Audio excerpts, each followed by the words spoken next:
for Prince, still astride his mount, and leaped from the saddle onto his back. They both plummeted to the ground. Upon impact, Tuck rolled, struggled to his feet, and grabbed the prod that Prince had dropped.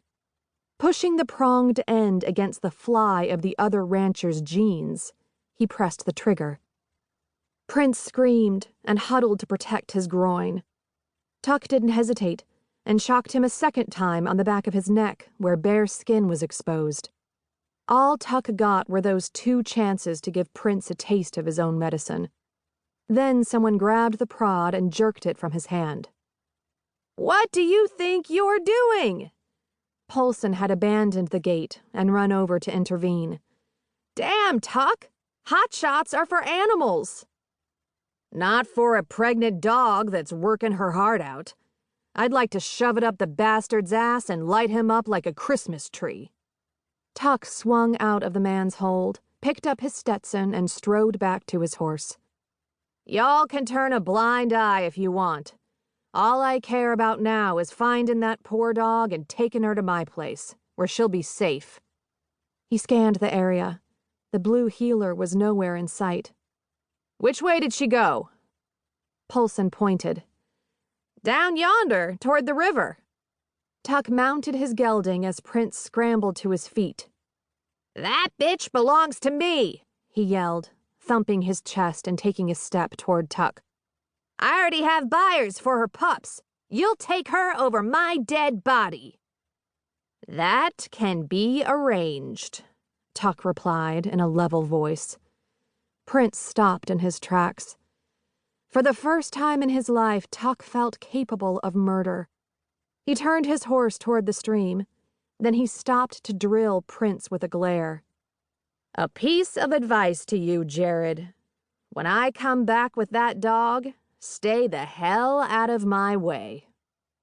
When Tuck reached the rocky bank of the river, he searched for the blue heeler's tracks. After 10 minutes, he felt his pulse slow to a normal rate.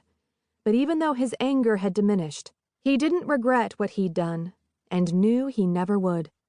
At least once in every man's life there came a moment when he couldn't stand aside and do nothing. A picture lingered in his mind of the dog, and the thought of her whelping out here alone made him heartsick. Even if she found shelter, she'd endure a cold night.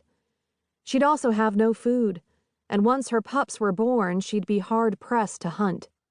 It didn't seem fair that such a loyal and hard-working animal should suffer like that, and he hoped he could find her before darkness fell. He combed the riverbank until dusk. Tomorrow, he vowed, as he turned back.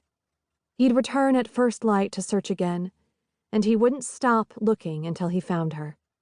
She had more grit and stamina than a lot of men he knew, and she deserved a better life. Once his ranch chores were done, Tuck spent nearly every afternoon for almost a month scouring the riverbank for Prince's dog. At the end of each day, he swore it would be the last. Looking this long for an animal that might already be dead was crazy. Only, for reasons beyond him, he couldn't give up the search. She couldn't have traveled far. She'd been about to whelp the morning she ran away. Had she been able to leave her pups long enough to hunt for food? Had she found some shelter to shield herself and the babies from the wind? The questions haunted him and deprived him of sleep at night. He'd learned from a friend that the blue heeler's name was Molly. He'd called her so many times that he'd grown hoarse. If she heard his voice, would she come to him? She might be so frightened of men that she'd hide instead, and Tuck couldn't say he'd blame her. The rockiness of the shore made it difficult for him to find tracks, and even when he did come across some in sandy stretches, they were blurred by wind and rain. He couldn't be sure if they'd been left by a dog or a coyote. Was he getting warm, or was he miles away from where Molly had holed up? If her puppies had survived, they'd be almost 4 weeks old by now.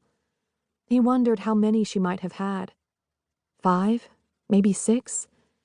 Even as few as 3 would have suckled away the nutrients she needed to survive herself. Toward the end of that last day, Tuck still didn't want to give up, but the weather forecast offered